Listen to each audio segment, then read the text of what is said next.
एक संत से पूछा कि महाराज ये रास्ता कहाँ जाता है। संत ने जवाब दिया कि ये रास्ता कहीं नहीं जाता है, आप बताएं कि आपको कहाँ जाना है।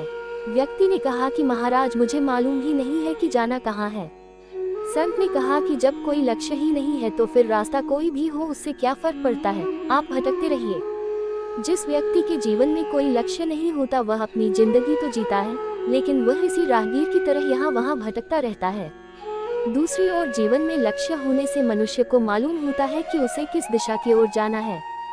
वास्तव में असली जीवन उसी का है जो परिस्थितियों को बदलने का साहस रखता है और अपना लक्ष्य निर्धारित करके अपनी राह खुद बनाता है। महात्मा गांधी कहते हैं कि कुछ न करने से अच्छा है कुछ करना। जो कुछ करता है वही सफल असफल होता है। हमारा लक्ष्य कुछ भी हो सकता है, क्योंकि हर इंसान अपनी क्षमताओं के अनुसार ही लक्ष्य तय करता है।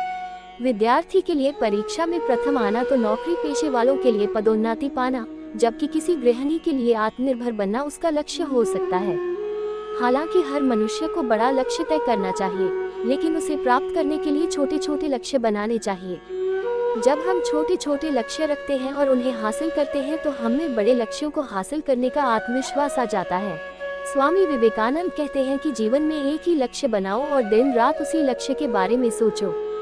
स्वप्न में भी तुम्हें वही लक्ष्य दिखाई देना चाहिए, फिर जुट जाओ उस लक्ष्य की प्राप्ति के लिए। धुन सवार हो जानी चाहिए आपको, सफलता अवश्य आपके कदम चूमेगी। असल में जब आप कोई कर्म करते हैं तो जरूरी नहीं कि आपको सफलता मिल ही जाए, लेकिन आपको असफलताओं से घबराना नहीं चाहिए। अगर बार बार भी असफलता हाथ आती है तो भी आपको निराश नहीं होना है।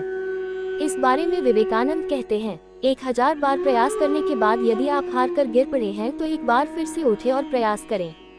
हमें लक्ष्य की प्राप्ति तक स्वयं पर विश्वास और आस्था रखनी चाहिए और अपनी सोच को हमेशा सकारात्मक रखना चाहिए। मानव जाति उस कुछ और की निरंतर खोज में व्यस्त है जिससे उसे आशा है कि संपूर्ण एवं असीम सुख मिल जाएगा। उन विशिष्ट आत्माओं के लिए जिन्होंने ईश्वर की खोज की है और उन्हें प्राप्त कर लिया है, ये खोज समाप्त हो चुकी है, ईश्वर ही वह कुछ और है। बहुत से लोगों को ये संदेह हो सकता है कि ईश्वर की प्राप्ति ही जीवन का उद्देश्य है, परंतु प्रत्येक इस विचार को स्वीकार कर सकता है कि जीवन का उद्देश्य प्रसन्नता प्राप्त करना है।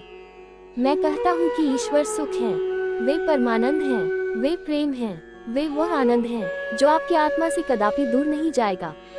तब आप क्यों नहीं उस आनंद को पाने का प्रयास करते? इसे कोई भी अन्य व्यक्ति आपको नहीं दे सकता, आपको स्वयं ही इसे निरंतर विकसित करना चाहिए।